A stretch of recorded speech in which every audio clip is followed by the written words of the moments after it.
Hi all, it's me and welcome back to this channel. So आज था मेरा maths का बोर्ड पेपर। हाँ जी, आज मेरा मैथ्स का बोर्ड पेपर था एंड आज मैंने वीडियो लाया है ये बताने के लिए कि बेसिकली मेरा मैथ्स का रिव्यू प्रोवाइड करने कि भाई मैथ्स का आज का पेपर कैसा था and overall how my perspective of maths standard class 10 2025-2026 का paper. First of all, I would provide you all with like a like chapter to chapter analysis कि भाई मेरे को कौन सा चैप्टर ज़्यादा डिफिकल्ट लगा, कौन सा चैप्टर सबसे ईजी लगा और फिर बीच बीच में जो डिफिकल्टीज वाले चैप्टर है वो कैसे लगे. पहला जो ओवरऑल पेपर डिफिकल्टी के बारे में बात करूँ तो मैंने जैसे ही पेपर देखा MCQs were the easiest thing. I got let me check. I got 33-2. So basically ये कोड नंबर था and I have gotten like the second set. मेरे को सेकंड सेट मिला था but the code number was different. So many people are saying कि भाई set 2 तो बहुत ईजी था. बहुत कम कुछ लोग बोल रहे थे कि सेट 2 वाज डिफिकल्ट. बट अगर मैं अपने पर्सपेक्टिव से बात करूँ I had a different code number. So for me set 2 was very difficult. Not very difficult, I'd say tough. Set 2 was difficult. Now मैंने ओवरऑल एनालिसिस प्रोवाइड कर लिया. Let's start with MCQ. MCQ was easy. जैसे ही मैंने paper खोला पहला ही MCQ था, बहुत easy था. 1 मिनट भी नहीं लगा उसको सॉल्व करने को. लिटरली 10 सेकंड में वो सॉल्व हो गया. फिर all other MCQs were easy. उसमें से 2-3 ही थे जो आप एकदम 3-4 मिनट 1 मिनट में एक या आधे मिनट में सॉल्व कर सकते हो. नहीं तो 99% of MCQs were as if you take around 2 minutes to solve one MCQ, which is not good. क्योंकि MCQs do not require that much of theory, right? You can't basically मेरा 2 पूरे rough pages मैंने पूरा 2 page rough work के लिए बिताया just for around 6 to 7 MCQ. नहीं, to be honest 10 MCQs, right? तो उतना मैंने बताया उसमें.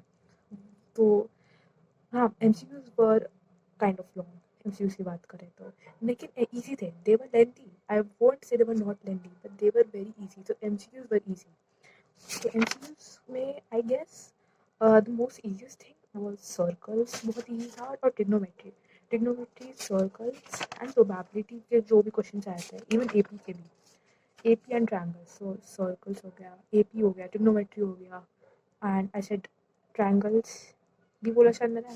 And even surface area volumes. तो जो भी MCQs है वो बहुत ईजी थे. They were lengthy, that's a different thing, but they were easy. ठीक है. Even the assertion reason they were straight forward and they were easy as well. ठीक है. हाँ, दूसरे असर्शन रीजन में people might get confused but when you read it again and जब तुम लोग रफ पेज पे फिर लिख के करोगे तो फिर वो आ गया था कि भाई इसका आंसर क्या है. Section A MCQs done. मैंने सेक्शन ABCD सब ऑर्डर में अटेंड किया था क्योंकि मैं सैम्पल पेपर्स और बाकी PYQ भी वही ऑर्डर में कर रही थी. Then when we come to section B, the first question is from geometry का chapter, है ना. बहुत easy था. सेक्शन बी वाले क्वेश्चंस भी बहुत इजी है. कुछ उनमें ऐसा कुछ ख़याली पापड़ बनाने का कोई चीज़ नहीं था. 2 मार्कर वाले भी बहुत इजी थे. 2 मार्कर चुटकियों में हो गए. 2 मार्कर पर very very easy, very very easy. Even जो भी ट्रायंगल्स से रिलेटेड थे, एक क्वेश्चन था where we had to find HCF, वो भी बहुत ईजी था. ठीक है. And yes, overall section B मैंने चेक किया, मेरा तो बहुत अच्छा हो गया. Section B was very easy. Section C पे आता है. तो सेक्शन सी में सेक्शन सी में भी question were very easy. 3 mark के क्वेश्चन थे, बहुत इजी थे. Section C was also very easy. Direct answers मिल रहे थे इसके. डायरेक्ट आंसर मिल रहा था तब घुमा फिरा के दिया नहीं था.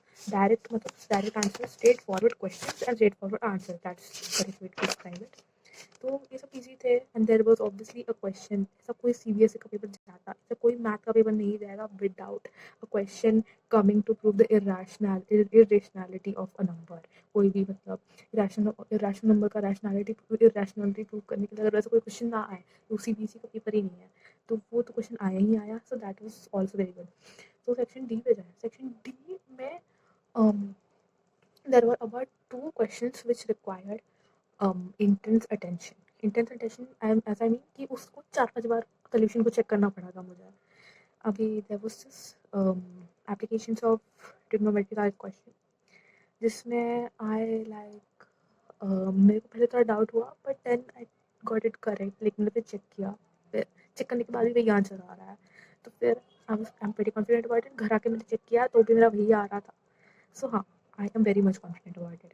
एक स्टैटिस्टिक्स का क्वेश्चन था, ईजी था, स्टैटिस्टिक्स इज वेरी ईजी। उसके बाद देयर वाज स्ट्रैंगल्स का questions which I have been, मतलब यूट्यूब पे कहीं भी, मतलब जो भी सीबीएसई से रिलेटेड वीडियोस है, कहाँ पे भी लोगों ने बोर्ड से रिलेटेड वीडियोस बनाए हैं, उधर बहुत लोग के कमेंट्स आ रहे थे कि भाई वो 5 मार्कर का एक ट्रायंगल वाला क्वेश्चन हम टॉकिंग अबाउट सेक्शन डी है। सेक्शन डी के बारे में बात करी जा रही है। सेक्शन डी में देयर वाज अ ट्रायंगल का क्वेश्चन जिसमें ऐसे मीडियन दिया हुआ था and then you had to prove that this is equal to 4x square, bx is equal to 4x, ऐसा कुछ क्वेश्चन था। It was very very confusing, ठीक है, डिफिकल्ट टफ था, लेकिन मेरे को बिल्कुल नहीं आया। मैंने रीडिंग टाइम में जब ये क्वेश्चन पढ़ा, मैंने रीडिंग टाइम में ही 6-7 बार इस क्वेश्चन को पढ़ा। मेरे से नहीं हुआ। लाइक मेरे को पता था कि ट्रायंगल से तो 2 ही चीज़ें लगेगी, बीवीटी सिमिलैरिटीज, इसके अलावा तो कुछ लगता भी नहीं है। तो एंड देन 5-6-7 बार पढ़ा मैंने, तो भी नहीं आया मेरे को। आई जब लिखने का टाइम शुरू हुआ ना, तो जब I was attending questions section wise, तो जब मैं क्वेश्चन पे आई, तो फिर मैंने देखा कि भाई ये तो हो ही नहीं रहा मुझसे। मतलब मेरे को 5 मिनट लगे just for understanding what the question was about. नहीं तो मतलब क्या भाई, मतलब एकदम अजीबोगरीब क्वेश्चन था। It you can't find this question, basically हमें ऐसा क्वेश्चन कभी नहीं करवाया था। It was completely out of the box question. Out of the box छोड़ो, जो बॉक्स ना जहाँ जो जगह पे रखा है उस जगह के बाउंड्री से भी बाहर ये क्वेश्चन था। It was very tough. Like इसको मतलब रफ मेरे को 2 पेजेस लग गए रफ वर्क करते करते to derive how to do it. तो at the end I figured out to do it. You had to do construction and all that's a different thing भाई, लेकिन बहुत डिफिकल्ट था। I am glad that I figured out to do it, और मेरे को मतलब अच्छे marks मिल रहे हैं इसमें, फुल मार्क्स मिल रहे हैं, क्योंकि मेरा हो गया ये क्वेश्चन। ठीक है, टाइम लगा वो अलग बात है। आई एम ग्लैड कि I did not leave this question by just writing given to find and given to prove and prove, and I actually wrote it. So हाँ, अटेंशन चाहिए था ये क्वेश्चन को, लेकिन I did this question which I am very much proud about. फिर let's leave बाकी के जो सेक्शन डी के जो बाकी के 2-3 क्वेश्चन थे, दे वर वेरी इजी। यही एक क्वेश्चन सबको सता रहा था। मैंने हर जगह ये कमेंट्स देखे कि भाई ट्रायंगल वाला question was you as hell. तो सेक्शन ई में जाते हैं। सेक्शन ई में प्रोबेबिलिटी का एक केस स्टडी था, एंड वो क्वेश्चन मैंने ठीक से नहीं पढ़ा, तो इधर मेरा मार्क्स जाने के बहुत चांसेस है। मार्क्स चांसेस छोड़ो, जाने ही वाला है। तो मार्क्स तो जाए मेरे इधर, 2-3 मार्क्स जा रहे हैं मेरे इधर। मैं I am very not much happy about it, और ऑब्वियसली बात है, मतलब ये जो प्रोबेबिलिटी का क्वेश्चन था, it could have been done, it could have been made easy, but since मैंने क्वेश्चन को ठीक से पढ़ा ही नहीं, तो नहीं होगा मिस। मतलब I found out the answer, but I found out the answer in the wrong way, क्योंकि मैंने क्वेश्चन ठीक से नहीं पढ़ा। But I had a concept right, so I know कि मेरे को मार्क्स तो थोड़े बहुत मिल ही जाएंगे इधर। उसके बाद the another case study was geometry से related, and this was also easy. हालांकि मेरे इसमें 1 मार्क शायद आधा से 1 मार्क जा सकता है due to probably some kind of mistake, I am still not sure, but मुझे पता है कि मेरा आधे से हाफ मार्क जा सकता है। Then we have another polynomials का केस स्टडी था हमारा। ये बहुत डिफिकल्ट था, मतलब नहीं डिफिकल्ट नहीं बोलेंगे, इसमें समझने का ज़्यादा था। एक बार आप समझ गए तो आपको आंसर आ जाता। मैंने सिर्फ 70% समझा, 75% समझा, और मैंने 2 क्वेश्चन थैंकफुली मेरे को 2 मार्कर का आ गया। 2 marker was a straight forward question, but 1 marker के जो क्वेश्चन थे उसमें से मेरे को 1 ही आया, दूसरा वाला मेरा गलत हो गया। बट आई मे गेट पता नहीं क्वार्टर मार्क्स मिलते हैं या नहीं, I am not sure, but हो सकता है नहीं मिले। I might even lose that whole 1 mark over there. Overall I am estimating कि ये sorry overall I am still estimating कि ये पेपर में मेरे जो है ना 4 मार्क्स आ सकते हैं maximum. I can lose 4 marks I guess, I am not sure, हो सकता है, बट मेरे 5 मार्क्स से ज़्यादा नहीं जाएंगे, क्योंकि उतना हुआ नहीं है। मेरा अच्छा पेपर गया था, it was tough, but not a whole paper था, पूरा पेपर टफ नहीं था। कुछ ऐसे 2-3 चुने गिने क्वेश्चंस थे विच वर टफ। नहीं तो बहुत अच्छा गया था मेरा पेपर, बहुत अच्छा गया। यही अगर नहीं होता ना, तो फिर एक आई हैड इट बेसिकली, मैंने अपना वर्डिक्ट ये देखा कि भाई क्वेश्चंस को और अच्छे से रीड करना, ठीक है। तो अब से ये चीज़ ध्यान रखनी पड़ेगी कि भाई क्वेश्चन को अच्छे से रीड करना पड़ेगा, क्योंकि क्वेश्चन थोड़ा सा भी गलत इधर उधर चला गया तो आपका पूरा आंसर गलत हो जाता है, जिसकी वजह से you can lose like a lot of marks. तो वही एक चीज़ थी मेरा review of the CBSE standard paper का रिव्यू। इंग्लिश का एग्ज़ाम है 24 को स्टार्ट होता है, 3 दिन आज से बचे हैं, कल सुबह उठ के पढ़ाई कर लेंगे।